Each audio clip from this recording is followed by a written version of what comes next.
Muchas gracias por asistir a esta conferencia de prensa que hacemos desde esta planta de embalaje de alimentos. Como pueden ver ustedes, aquí está los voluntarios, está la Fuerza Armada. Hay voluntarios y Fuerza Armada armando los paquetes, despachando los paquetes. Se están distribuyendo estos paquetes alimenticios por todo nuestro país. Hemos iniciado en los municipios más pobres, los más vulnerables. Hemos ido a las islas, a los lugares más recónditos donde probablemente nunca había llegado ayuda del gobierno, ahora está llegando. Y vamos a llegar a todo el país. Vamos a llegar incluso, a todos lados, a la zona metropolitana, a las urbes. Un poco de paciencia, que nunca en la vida de El Salvador se había intentado hacer una logística tan grande como la que se está haciendo ahorita. Llegar al 100% de hogares con ayuda alimentaria rápida y tan necesaria en este momento de crisis. Pero la conferencia para la cual los invité no es para eso, sino para referirme a una infamia que se ha cometido el día de hoy. Todos los presidentes de El Salvador, todos, Cristiani, Calderón Sol, Francisco Flores, Tony Saca, Mauricio Funes, Sánchez Serén, todos los presidentes de El Salvador siempre habían tenido la facultad de declarar el estado de emergencia cuando, valga la redundancia, hubiese una emergencia. La Ley de Protección Civil actual fue aprobada en el año 2005, es decir, que los presidentes previos no utilizaron esa ley para aprobarla, sino que se utilizaron otras leyes. Desde el 2005, una ley aprobada por los diputados de Arena, muchos de los cuales aún son diputados, en ese tiempo fue votada y aprobada por el diputado Norman Quijano, por ejemplo, quien en una treta legislativa escapó de ser enjuiciado por los crímenes que cometió. También estaba el alcalde de Santa Tecla, Roberto Dabuizón Hijo, quien era diputado cuando se aprobó esa ley, y él votó por aprobar esa ley. Y también estaban muchos otros de los diputados que están actualmente en la bancada de Arena, que votaron y aprobaron esa ley. Esa ley le daba facultad exclusiva al presidente de la República para decretar estado de emergencia. Y el artículo 24 de la Ley de Protección Civil dice de que el presidente hará la petición a la Asamblea Legislativa, pero que si la Asamblea Legislativa no está reunida, entonces el presidente la podrá decretar por sí mismo. Esa facultad de decretar por sí mismo el estado de emergencia nacional es una facultad que han usado, como repito, todos los presidentes. De hecho, los partidos que nos critican por haberla decretado son los mismos partidos cuyos presidentes decretaron la emergencia cuando se necesitó. El único requisito, son tres requisitos. El requisito de que haya una emergencia, que evidentemente la hay. Estamos en la emergencia más grande que ha tenido el mundo en los últimos 100 años. La segunda es que la Asamblea no estuviese reunida, y en el caso cuando la decretamos, que fue el sábado en la noche, la Asamblea no solo no estaba reunida, sino que no se querían reunir a pesar de múltiples intentos y convocatorias y llamamientos a que se reunieran, al menos para discutir la aprobación del decreto de emergencia nacional. Pero no se hizo.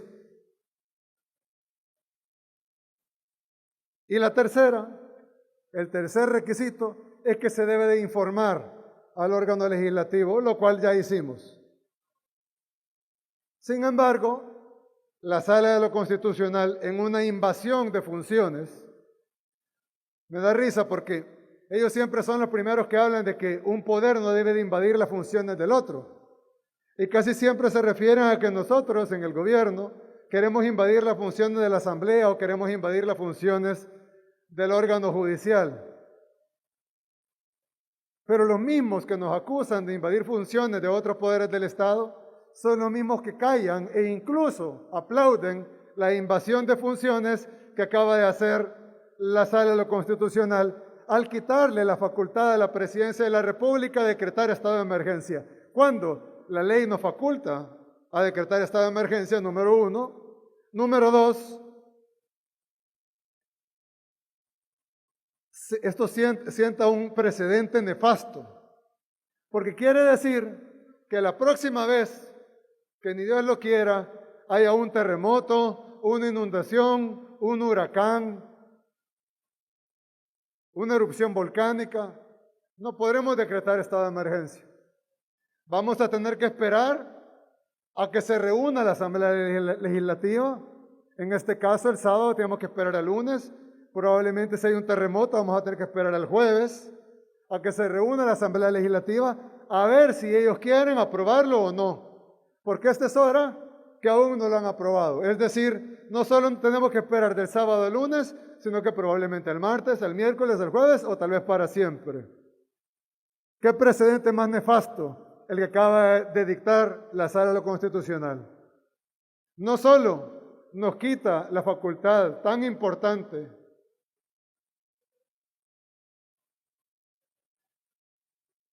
me voy a quitar esto para que se oiga mejor, aunque no es tan recomendable. No solo nos quita la facultad tan importante de poder decretar estado de emergencia en la emergencia más grande que ha tenido el mundo en los últimos 100 años. No sé qué están pensando estos señores de verdad. Sino que además siente el precedente de que de ahora en adelante, cuando hay una emergencia nacional, un desastre natural, un cataclismo, una hecatombe, vamos a tener que esperar que se reúna la Asamblea Legislativa para que discutan a ver si ellos quieren o no aprobar la emergencia nacional. Esto carece del más mínimo sentido común. No solo es una invasión abrupta y burda al órgano legislativo y sus facultades en momentos de grave crisis nacional y mundial, sino que además carece del más mínimo sentido común. Sinceramente, cuando veo la clase de magistrados que tenemos, no comprendo cómo pueden carecer del más mínimo sentido común. Y lo peor de todo es que lo hacen, como lo dije hace un rato, en el momento de la emergencia más grande que ha enfrentado el mundo en los últimos 100 años. Somos el único país del mundo, nosotros como gobierno siempre tratamos de ser los mejores o los buenos en algo, pero no, ellos quieren regresar a los tiempos donde El Salvador es considerado como el mejor, el número uno en lo peor. Y ahora volvimos a eso. Somos el único país del mundo que no está en emergencia. El único país del mundo que por sentencia decretó que se acabó el COVID-19.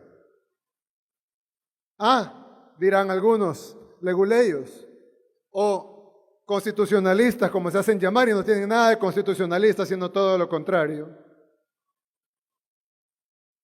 Pero la sala ya lo ordenó a la asamblea que legisle, y por lo tanto la asamblea ahora puede decretar el estado de emergencia. Pues no, porque la ley es clara. Solo el presidente de la República puede hacer la petición a la Asamblea Legislativa, y si la Asamblea Legislativa no está reunida, el presidente de la República lo puede hacer por sí mismo, de acuerdo al reporte del Director Nacional de Protección Civil.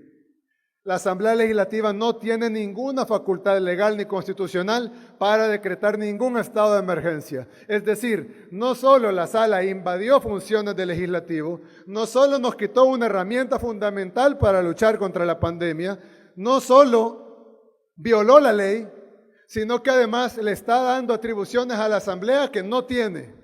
Y cualquier persona que sepa leer el artículo 24 de la Ley de Protección Civil sabe que lo que estoy diciendo es verdad. Esto no solo carece de sentido común, carece de empatía, carece de humanidad, carece de lógica, carece de legalidad, sino que además le están quitando atribuciones al Ejecutivo para dárselas al Legislativo. En otras palabras, el Legislativo y el Judicial quieren gobernar a punta de decretos y a punta de sentencia, quitándole al gobierno de la República todas las facultades y las herramientas que tiene para poder luchar contra la pandemia, en un deseo evidente de subir la cantidad de contagios, de subir la cantidad de muertos, y que no podamos responder a la pandemia, que no tengamos los recursos. Así como lo dije ayer, no nos han dado un centavo partido por la mitad de los $3,000 millones. Un centavo partido por la mitad. ¿Con qué objetivo?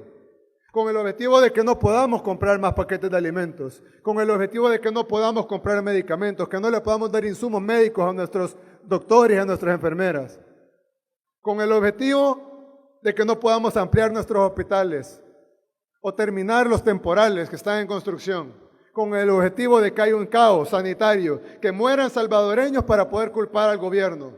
Un objetivo perverso, malévolo. Y además ahora está la Asamblea Legislativa discutiendo un decreto de emergencia nacional para el cual no tienen facultad, cuando en realidad lo que están discutiendo es un decreto de reapertura económica disfrazado de decreto de emergencia nacional, porque lo que menos tiene ahí es emergencia nacional.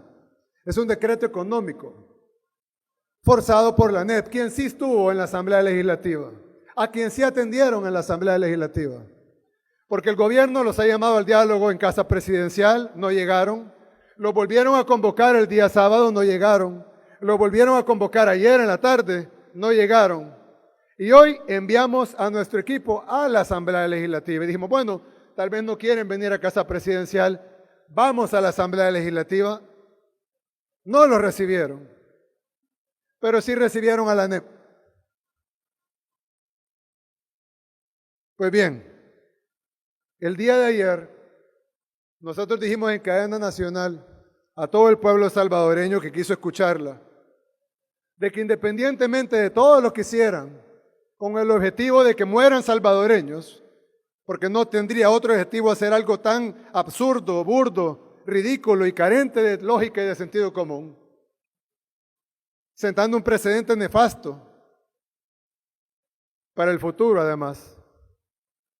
Pero ayer dijimos en cadena que íbamos a ocupar todas las herramientas legales y todo lo que pudiéramos. Y si nos dejan con solo la ropa que andamos puestos, pues con esta misma ropa vamos a salir a defender al pueblo salvadoreño y a proteger a las familias salvadoreñas de este virus. Vamos a seguir repartiendo alimentos. Y si se nos acaba el dinero, pues vamos a dejar de hacerle transferencias monetarias a la Asamblea Legislativa, que vean ellos cómo se pagan a los diputados y nosotros vamos a comprar comida para la población. Vamos a comprar medicinas para nuestros hospitales. Vamos a comprar insumos para nuestros doctores. No vamos a hacer transferencias al órgano judicial. No vamos a hacer transferencias a la sala constitucional. Que vean ellos cómo pagan sus salarios. Nosotros vamos a priorizar. Es nuestro deber como gobierno priorizar. Y vamos a priorizar los medicamentos, los alimentos y los salarios de los que están en primera línea. De nuestros médicos, de nuestro personal de enfermería, de nuestros policías, de nuestros soldados, de nuestra gente que está trabajando arduamente para llevar alimentación, salud y seguridad al pueblo salvadoreño.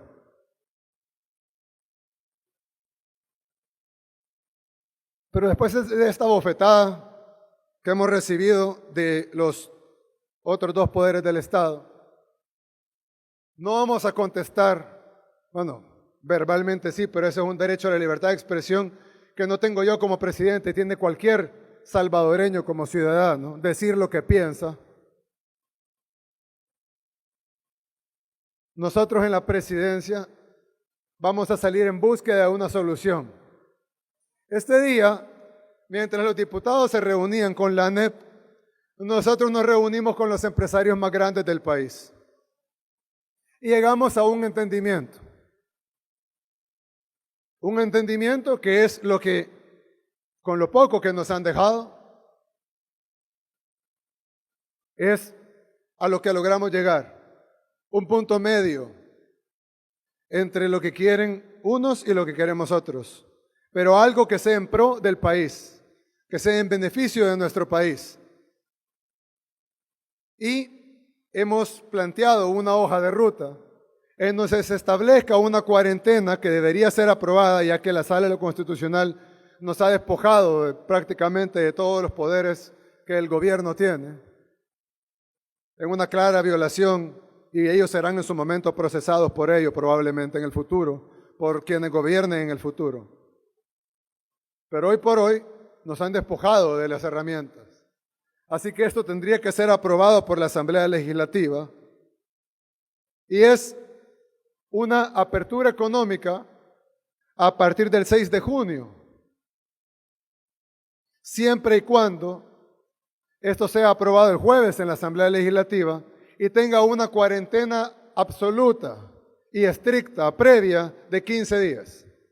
Es decir, ya está la hoja de ruta, mañana vamos a preparar la iniciativa de ley, se va a enviar a la Asamblea Legislativa, en donde se va a plantear, si se aprueba el jueves, que a partir del siguiente día, o sea, el viernes, iniciar una cuarentena estricta de 15 días, en donde vamos a tratar de lograr bajar la curva de contagios para poder hacer una apertura económica gradual, paulatina, con protección, poco a poco, de acuerdo a estudios que hemos recibido del INCAE y del ESEN. Pero esto deberá contar con algunas premisas. La primera es que debe ser aprobada por la Asamblea Legislativa, ya que nos ha quitado la sala, nos ha quitado el poder. La segunda es que debe de haber una cuarentena estricta, la cual debemos de cumplir todos, para bajar la curva de verdad, no mantenerla ni desacelerarla, bajarla de verdad. Bajar los contagios, que en lugar de tener 100, 70 diarios, tengamos 30, 25, 10, Dios quiera 0. Y poder hacer una reapertura gradual y progresiva de la economía de una forma técnica y siempre priorizando la salud del pueblo a partir del 6 de junio. De lo contrario, si los diputados se enfrascan en estas discusiones estériles y en aprobar estas leyes inconstitucionales bajo el auspicio inconstitucional e ilegal de la Sala de lo Constitucional de la Corte Suprema de Justicia, pues entonces, con las pocas herramientas que nos han dejado, nosotros vamos a tratar de seguir protegiendo al pueblo salvadoreño con las uñas, si es necesario, respetando la institucionalidad del país, respetando el Estado de Derecho, respetando la institucionalidad democrática, pero haciendo hincapié, ya que la democracia y las libertades me dan la libertad de expresión y de decir esto que estoy diciendo, de que quienes están entrometiendo en las atribuciones y en las facultades del gobierno es el órgano judicial y el órgano legislativo. ¿No me creen a mí? Lean el artículo 24 de la Ley de Protección Civil y díganme si el presidente de la República no está facultado para decretar estado de emergencia.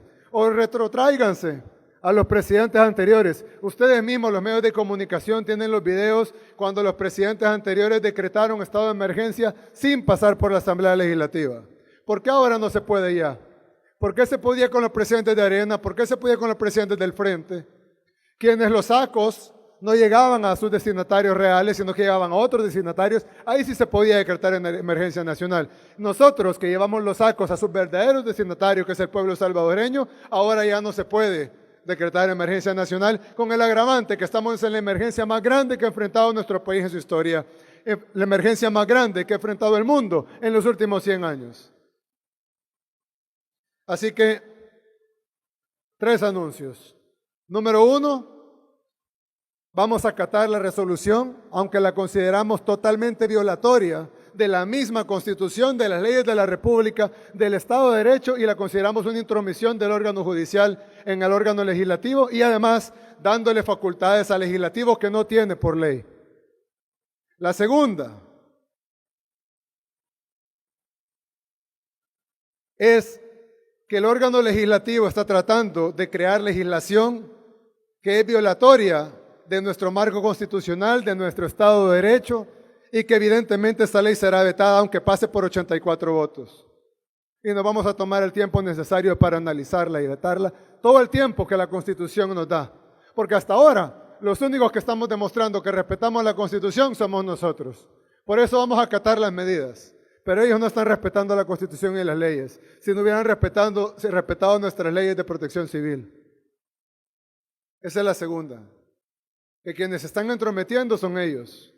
Y que esto que hagan va a ser vetado.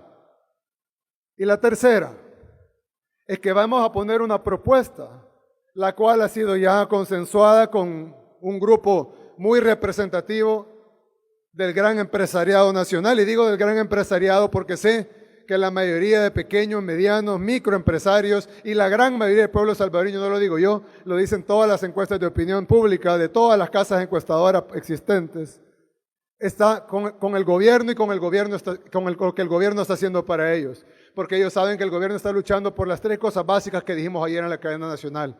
Por la salud del pueblo, por la seguridad del pueblo y por la alimentación del pueblo. Ahora, puestos en esta posición, vamos a tener que seguir luchando por esas tres cosas, pero desde una posición de debilidad.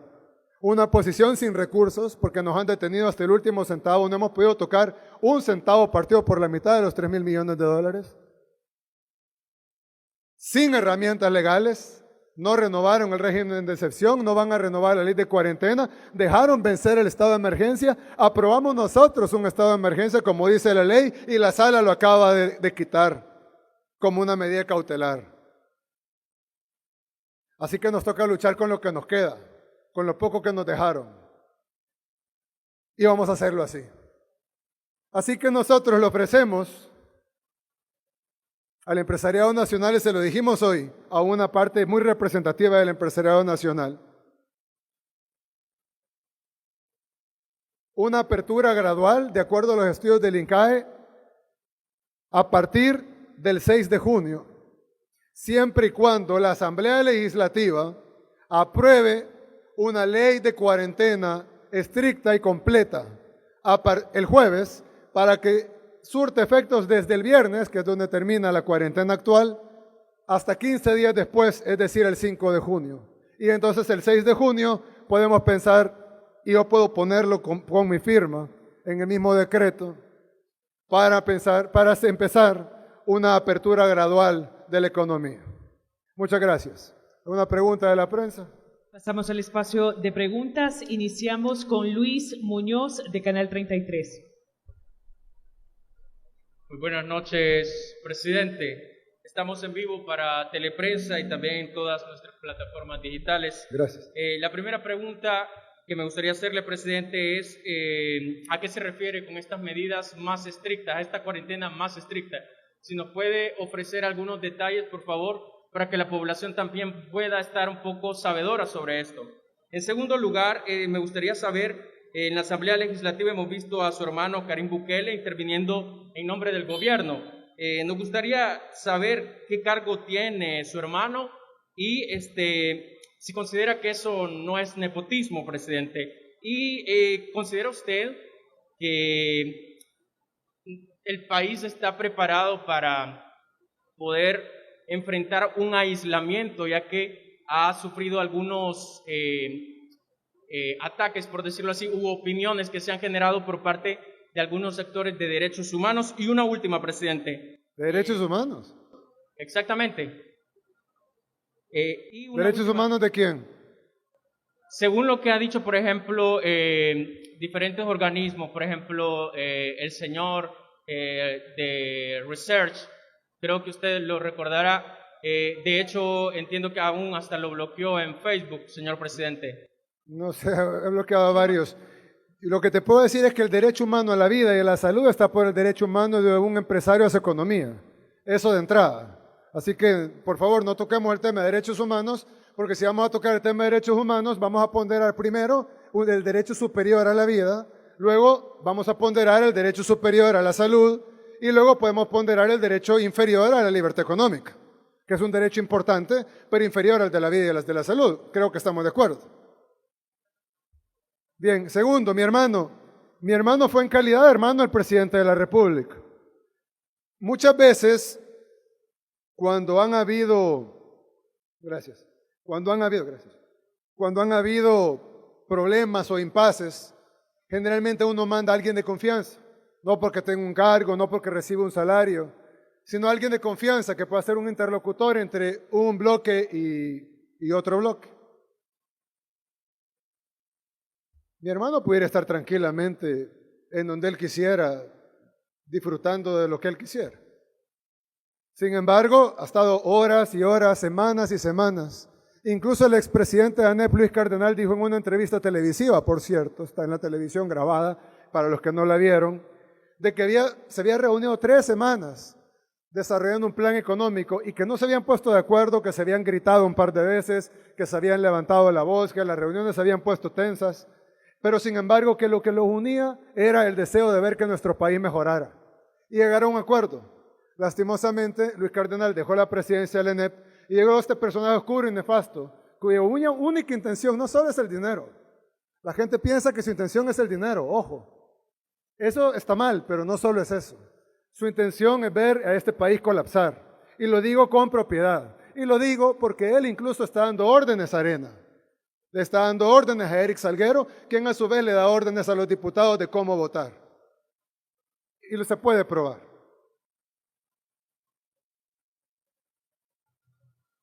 Nepotismo es contratar a alguien, él no trabaja en el gobierno, no tiene cargo en el gobierno, mucho menos salario, viáticos ni nada. Y como te digo, bien pudiera estar descansando o haciendo lo que quisiera, pero está apoyando a su hermano. En este momento, yo en lo personal siento que necesito toda la ayuda que me pudieran dar y más de alguien que confío como mi hermano. Si a alguien no le gusta, pues que se aguante. En 4 años pueden votar por otro presidente y se acabó. Ahí él va a ver si llama a su hermano o no. A diferencia del presidente anterior que puso a su hermano de representante del BESI ganando $20,000 mensuales. Eso es nepotismo. El mismo expresidente que me acusa a mí de pedirle ayuda gratuita a mi hermano, puso a su hermano de representante de El Salvador en el BESI ganando $20,000 mensuales. Estuvo ahí 10 años, los 10 años del frente. Y ganó en los 10 años, solo de salario, sin incluir viáticos, gastos de representación, etcétera, ganó $2.4 millones de salario. Eso ganó el hermano del expresidente Funes. $2.4 millones de salario en el Banco Centroamericano de Integración Económica como representante de El Salvador, puesto por Funes, y lo mantuvo Sánchez Serén los 5 años. Y esa gente es la que está acusándome a mí de nepotismo porque mi hermano me ayude en pandemia, en una emergencia mundial, gratuitamente. O sea, no hace falta ser cínico, hace falta no tener cara para poder criticar a alguien que trabaja de gratis en pandemia, ayudándole a su hermano a buscar acuerdos con gente que es casi imposible acordar algo, cuando esa misma persona puso a su hermano a ganar $2.4 millones del dinero de los salvadoreños, porque el Banco Centroamericano de Integración Económica funciona con el dinero de los que fundamos el banco, entre ellos El Salvador. En eso. Y en el otro tema, básicamente es el mismo decreto 24 lo que estamos solicitando, mezclado con la ley de cuarentena que está vigente todavía. Queremos que se mezcle la ley de cuarentena con el decreto 24 ejecutivo, que es el que está vigente hasta el día 21, y que se haga una nueva legislación donde las restricciones serán las mismas. No habrán más restricciones que las que ya están enunciadas ahorita. Pero cuando digo que sea más estricta, me refiero en el sentido de que se cumpla de verdad. No como ahora, que de nada sirve tener el gobierno llamando a la gente que se quede en su casa y luego tenés a la oposición llamando a la gente que rompan la cuarentena. O a la Sala de lo Constitucional quitándonos las herramientas para hacer cumplir la cuarentena. O a muchos medios de comunicación diciéndole a la gente que no se preocupen que pueden salir porque las leyes de la cuarentena son ilegales. Queremos un acuerdo nacional, un pacto nacional, que todos nos vamos a poner de acuerdo en que 15 días vamos a hacer una cuarentena de verdad. Mismas restricciones legales, pero que la vamos a cumplir de verdad. No vamos a ir a la casa del amigo a una fiesta, no vamos a ir a platicar donde el vecino, vamos a cumplir la cuarentena de verdad, 15 días, vamos a bajar esa curva y entonces podemos empezar a abrir la economía. Ese fue el acuerdo y esas son las restricciones. ¿Cuáles son puntuales? Las mismas. ¿Cuál es la gran diferencia? Que esta vez todos los actores sociales y políticos y de las fuerzas vivas del país deben de comprometerse a hacer un llamado a la población a que se cumpla de verdad, para que la población que nos adversa y que no nos escucha, tal vez los escuche a ellos y se queden en la casa guardando su salud y la de su familia. Antonio Valladares, de Canal 2. Buenas noches, presidente. Yo tengo un par de preguntas. Una, usted hablaba un poco acerca de suspender el salario o dejar de darle fondos tanto al órgano judicial y también a la Sala de lo Constitucional. Pero hace poco también hablaba el mismo presidente de la Asamblea Legislativa, Mario Ponce, quien aseguraba que de hecho el gobierno, el Estado, ya no tiene para retribuir a todos los empleados públicos. ¿Cómo se mantiene esa situación? ¿De dónde se van a obtener los fondos? Entendemos que son más de 360 millones que no ha percibido Hacienda durante el último mes. Y si sumamos lo que ya se venía bajando, pues incrementa mucho más. ¿Cómo se va a mantener entonces la seguridad laboral y de sueldos de los empleados públicos? Otra es también cómo podemos interpretar las palabras del secretario privado de la presidencia, cuando dijo que sí llegaron a la asamblea, que de hecho se reunieron con los diputados, pero al final dicen que no estaban reunidas, la catalogaron como que la asamblea no estaba reunida, pero ellos aseguraron en la conferencia que cuando llegaron sí estaban y fueron atendidos. Otra también es cuál sería su respuesta al fiscal, quien hace un llamado y de hecho fue admitida la demanda presentada por el Ministerio Público por supuestamente violar el orden constitucional, y cuáles son los planes de reactivación, cuáles serían los primeros sectores productivos que iniciarían labores. Bien, en primer lugar, tú mismo diste la respuesta en la primera pregunta. Nosotros hemos enfrentado no solo la pandemia, hemos reconstruido toda la red de hospitales públicos, 28 millones de dólares. Hemos comprado medicamentos, hemos comprado insumos médicos, le hemos dado bonos de $300 al sector más vulnerable de la población. Hemos contratado miles de nuevos trabajadores de la salud. Hemos terminado hospitales temporales. Alguien dice, ¿por qué no han hecho hospitales temporales? Ya terminamos el hospital temporal de Jiquilisco, ya terminamos el hospital temporal de Tecoluca, ya terminamos el hospital temporal que se va a convertir en permanente, donde estaba el Hotel Siesta, que ahora va a ser el Hospital La Ceiba. Ya terminamos el hospital permanente de la Segunda Brigada de la Fuerza Aérea en el aeropuerto de Comalapa. Y estamos construyendo el hospital de Circo, que son 3 etapas. El pabellón grande, donde estarán la mayoría de UCIs, los demás pabellones, donde estarán las demás UCIs, y la última etapa, que es la de afuera, que es la que dice, ¿por qué no termina de afuera? Porque es la tercera etapa, donde van las que no son UCIs, sino que son las camas de tratamiento intermedio. Tratando de que el sistema nunca colapse. Y cuando vaya colapsando, venga el ingreso de nuevas camas y nuevos aparatos. Vaya colapsando, venga el ingreso de nuevas camas y nuevos aparatos, a manera de que no colapsemos como ha colapsado todo el primer mundo. Como colapsó Estados Unidos, como colapsó España, como colapsó Francia, como colapsó Italia, como colapsó el Reino Unido, como ha colapsado Suecia, como ha colapsado Bélgica, como ha colapsado prácticamente todo el primer mundo. Y como estamos viendo cómo está colapsando en Latinoamérica, Ecuador, Perú, Brasil. Es más, sistemas de salud envidiables están colapsando ante esta pandemia. Y como dijo el presidente de Chile, creo que hace 2 días, ningún país del mundo estaba preparado para esto. Pues nosotros estamos tratando de ser de los pocos países del mundo que van a lograr superar esto. Y yo estoy seguro que si tuviéramos las herramientas, o por lo menos vamos a buscar las herramientas, y como dije, si nos dejan solo colocando puesto, pues con eso vamos a tratar de proteger la salud y la vida de los salvadoreños. Aparte de eso, de todos esos fondos que se han estado utilizando como para la compra y distribución de todo esto, etcétera, no lo voy a repetir. Tú mismo dijiste, hemos dejado de percibir 360 millones de dólares en impuestos. Y no solo el impuesto de la renta, hemos dejado de percibir IVA porque los negocios están cerrados.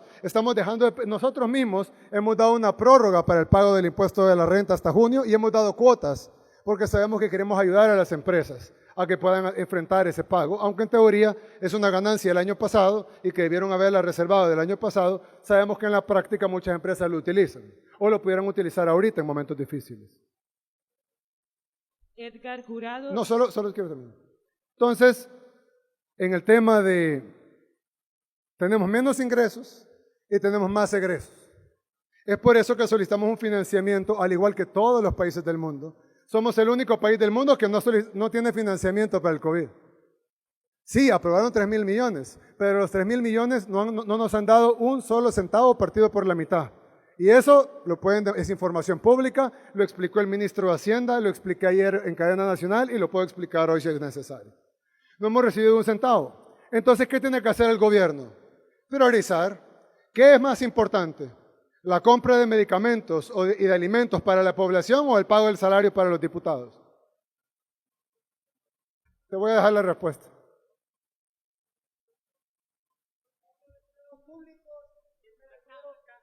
Cuando hablo de empleados públicos me refiero Vamos a a pagarle primero a los empleados públicos que a los diputados. Edgar Jurado, de Canal 19.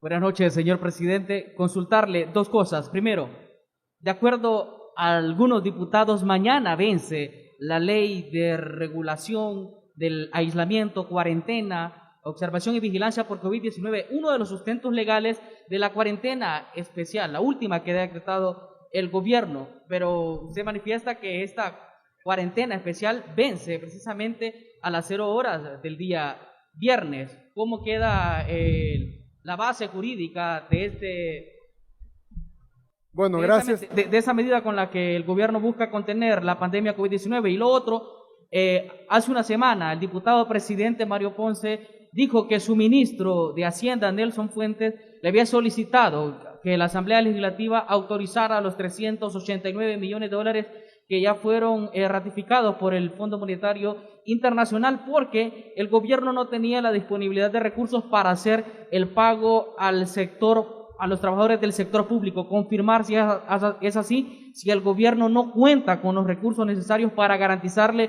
el salario al sector público de nuestro país, y de ahí también conocer por qué es importante de que se le autoricen los préstamos que la Asamblea Legislativa ya tiene. Tú lo acabas de contestar.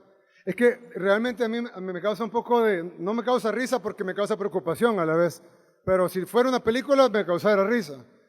Es decir, le quitan los recursos al Estado y luego le piden recursos al Estado y luego baja la recaudación del Estado, porque evidentemente le hemos bajado para poder salvaguardar la vida de la población. Suben los gastos del Estado porque tenemos que reconstruir la red pública de hospitales que no se reconstruye en 30 años.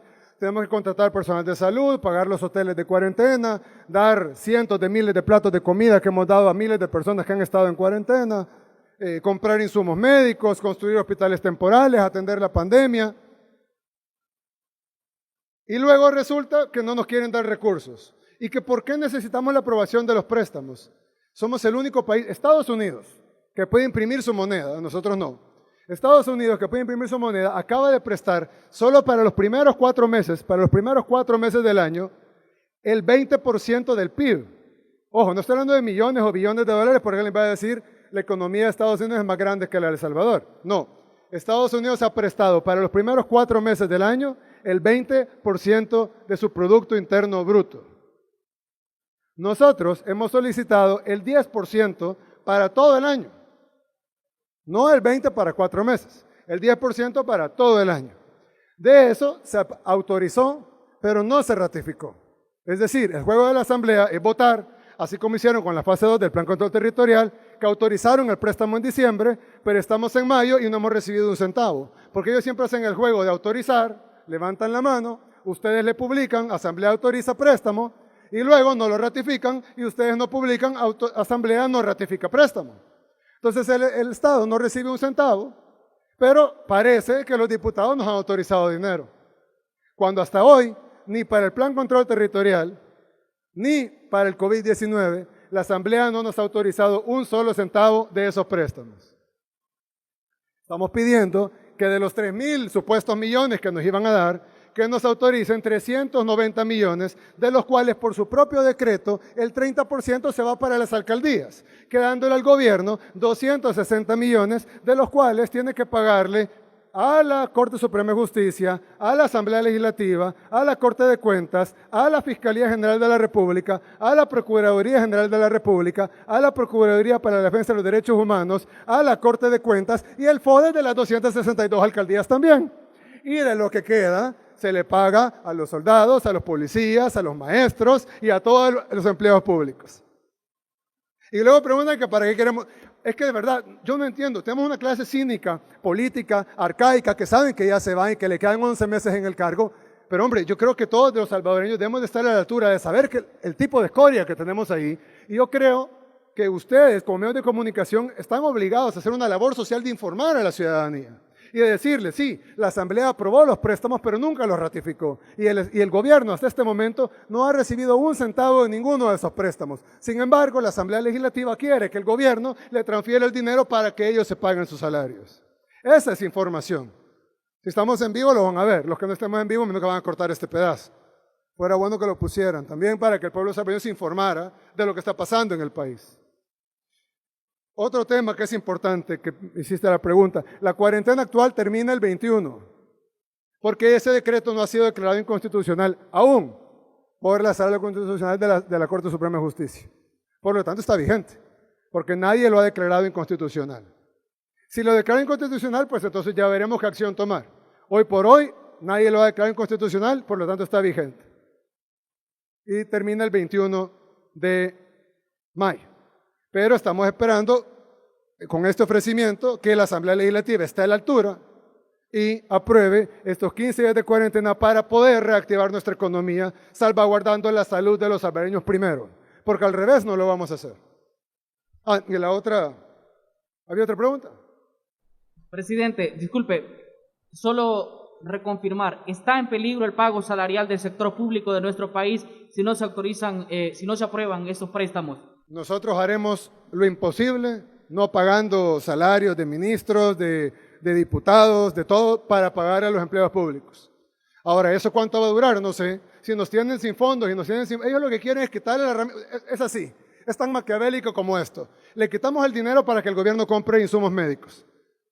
Cuando el personal médico sale y dice necesitamos insumos, el gobierno no los quiere entregar. Le quitamos el dinero al gobierno para que no compre alimentos.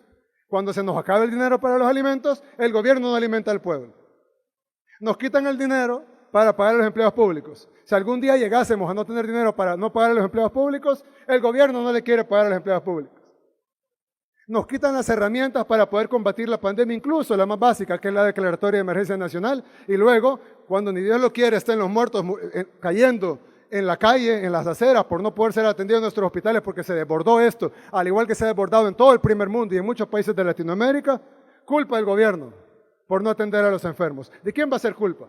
Del gobierno, que ha estado viniendo cantando esto, advirtiéndolo desde antes de que hubiera un caso en El Salvador.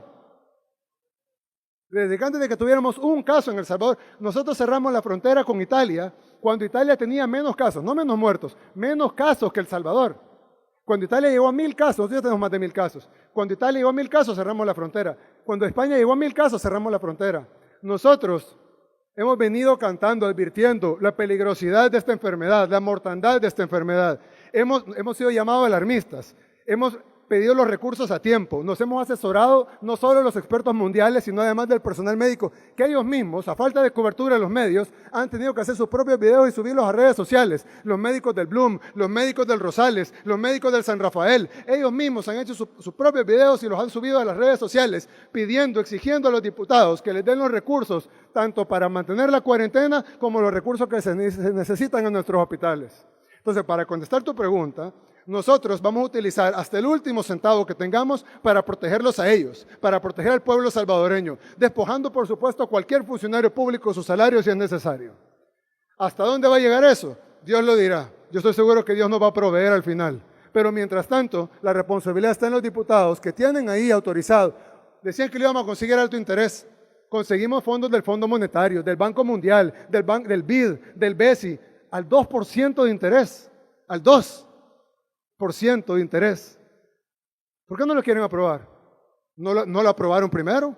¿Por qué no lo quieren ratificar? La tasa es muy alta, es la tasa más baja que se puede conseguir, 2% anual. No hay emergencia, no hay necesidad. Es un plan maquiavélico de dejar sin nada, sin dinero, sin recursos, sin herramientas al Estado, hacer que colapse nuestro país y después poner el dedo acusador de que fue el gobierno el culpable de la mortandad de los salvadoreños. Pues nosotros no lo vamos a permitir. Escuchamos la última intervención por Nelson Rauda de El Faro. Buenas noches, presidente. Dos preguntas. Uno, usted dijo que se reunió con representantes del gran empresariado del país. Usted hace pocos días desconoció a Javier Simán como presidente de la ANEP. ¿Con qué representantes se reunió? Si nos puede decir nombres de esos representantes con los que se reunió. Y la segunda es la propuesta que se discute en la Asamblea, esta que usted ha llamado, que es una reapertura económica disfrazada. Esa lleva la venia de la ANEP, lleva la aprobación de la ANEP que representa a esos grandes empresariados. Entonces, ¿quién dice?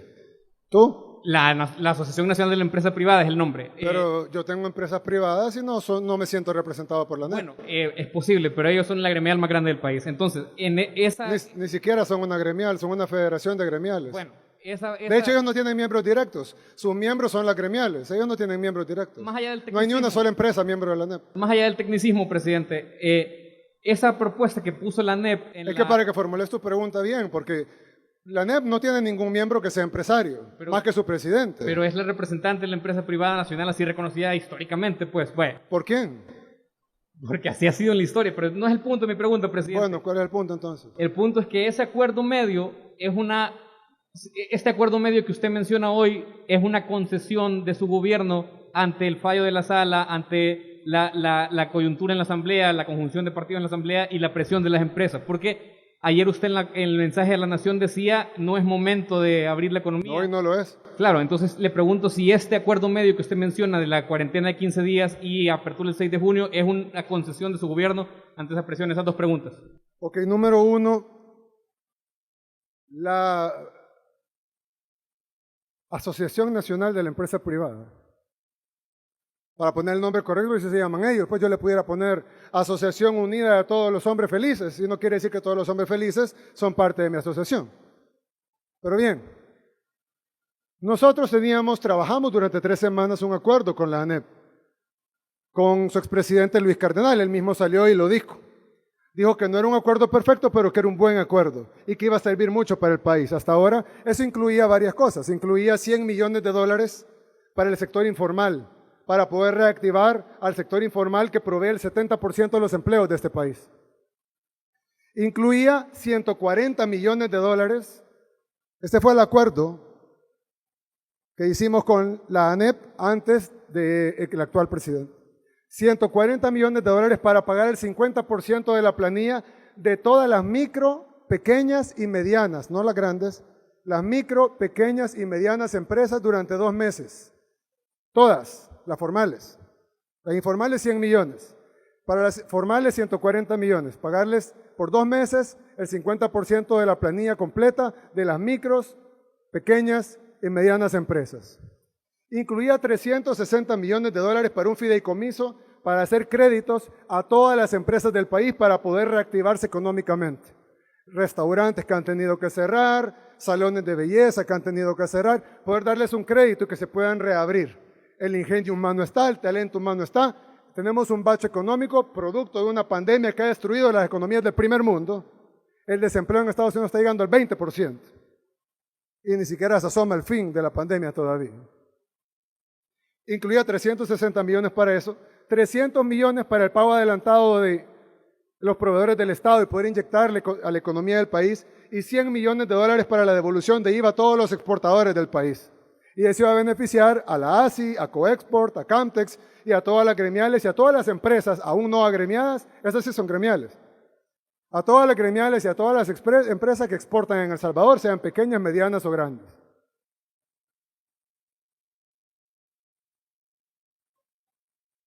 Y ese paquete que se negoció con la ANEP fue desconocido al primer día de que llegó el nuevo presidente de ANEP.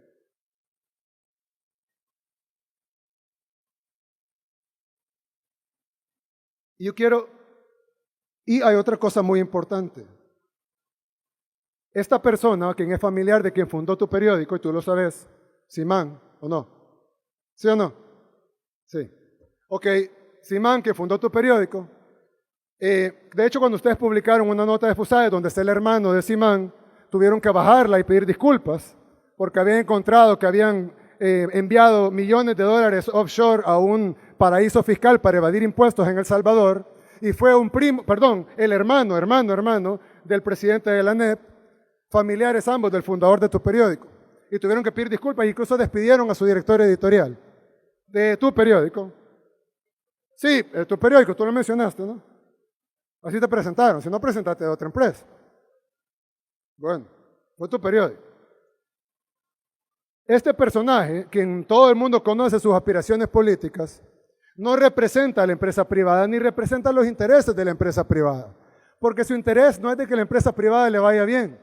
Nosotros tenemos interés de que a la empresa privada le vaya bien. Los empresarios tienen interés que a la empresa privada le vaya bien. Los trabajadores de la empresa privada tienen interés de que a la empresa privada le vaya bien. A los que amamos nuestro país nos interesa que a la empresa privada le vaya bien. A él no. Su agenda es el caos. El caos sanitario, el caos financiero, el caos fiscal y el caos incluso económico, para poder salir como El Salvador de la economía. cuando lo único que está haciendo es destruyéndola. Así que igual que hicimos con Gustavo López Davison, nosotros dijimos, nosotros, el gobierno, desconocemos a él como representante de ellos. No estamos desconociendo a la empresa privada. La empresa privada es el motor de la economía nacional. La empresa privada ha demostrado ser la forma más eficaz para generar riqueza. Nosotros hoy, hace unas horas, estuvimos reunidos con un grupo muy nutrido de empresarios, entre los que estaban Roberto Murray Mesa, Ricardo Poma, Roberto Crit, Mario Salaverría, Francisco Calleja, el padre de mi ex adversario político, etcétera. Diego de Sola. Y les planteamos esto. Ahora, tú me preguntas, ¿es esto una concesión? No, esto es un diálogo sincero. Yo sé que estas personas que están negociando con nosotros, independientemente de que tengamos diferencias ideológicas fuertes, independientemente de que tengamos diferentes visiones, son personas, algunos con un interés muy genuino de ayudar al país y otros incluso con un interés genuino de que sus empresas le vaya bien. El problema es cuando el interés es que tu país sea destruido. Con esas personas no nos podemos reunir. Sin embargo, hacemos una invitación a las 48 gremiales empresariales del país a que se reúnan en el Ministerio de Trabajo para planificar los protocolos para la reapertura económica. Ahora, ¿por qué yo ayer dije que no era momento de abrir? Porque no es momento de abrir.